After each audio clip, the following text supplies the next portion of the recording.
अपनी इस कायनात के वजूद को समझने के लिए हमें सबसे पहले इसकी शुरुआत को समझना होगा कि यह आखिर वजूद में कैसे आई, और फिर जाकर हमें पता चलेगा कि ये काम कैसे करती है।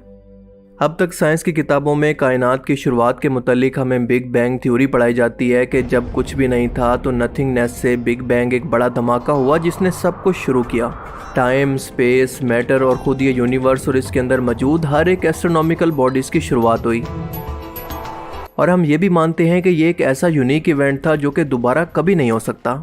लेकिन शायद हम पूरा सच नहीं जानते, क्योंकि साइंटिस्ट ने हाल ही में डीप स्पेस के अंदर कुछ ऐसा डिस्कवर किया है जिसने इस यूनिवर्स के मुतालिक हमारी सोच पर सवाल उठा दिए हैं। और ये चीज़ बिग बैंग को भी चैलेंज कर रही है, और शायद मुस्तकबिल के अंदर ये साइंस का वो नज़रिया भी सच साबित कर दे कि हम और हमारी पूरी कायनात दरअसल एक बहुत बड़े ब्लैक होल के अंदर मौजूद हैं, जिसका साइज हमारे तसव्वुर से भी बहुत बड़ा है। और इसी चीज़ से मुतालिक नासा के साइंटिस्ट ने कुछ ऐसा हैरत अंगेज डिस्कवर किया है जो कि आपके भी होश उड़ा देगा। नासा की सबसे ताकतवर टेलीस्कोप जेम्स वेब टेलीस्कोप ने आसमान के एक ऐसे हिस्से के अंदर झांका जो कि बज़ाहिर मुकम्मल तौर पर खाली मालूम होता था।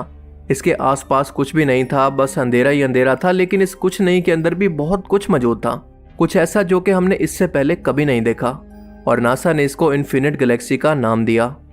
दरअसल ये दो तबाहशुदा गैलेक्सीज थी जो कि आपस में टकराव के बाद एक सुपर मैसिव ब्लैक होल को पैदा कर चुकी थी। और यही सुपर मैसिव ब्लैक होल इन दोनों तबाहशुदा गैलेक्सीज को मिलाकर कुछ ऐसा नया तख्लीक कर रहा था जो कि शायद एक नई यूनिवर्स, एक नई दुनिया हो सकती है जिसका रास्ता ये ब्लैक होल होगा।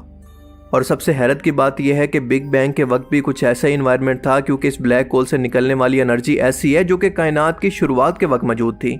जिस तरह से एक मशीन को चलने के लिए करंट की जरूरत होती है, इसी तरह से ब्लैक होल इन गैलेक्सीज को निकलकर इस एनर्जी को इस्तेमाल करके अपने आसपास मौजूद कॉस्मिक डस्ट से कुछ नया बना रहा है, और हम नहीं जानते कि वो क्या है। पर साइंटिस्ट के मुताबिक ये जो भी हो, इस बात का पहला इशारा होगा कि कायनात सिर्फ एक बार ही नहीं बल्कि कई बार शुरू हो सकती है, क्योंकि ये इन्फिनिट गैलेक्सी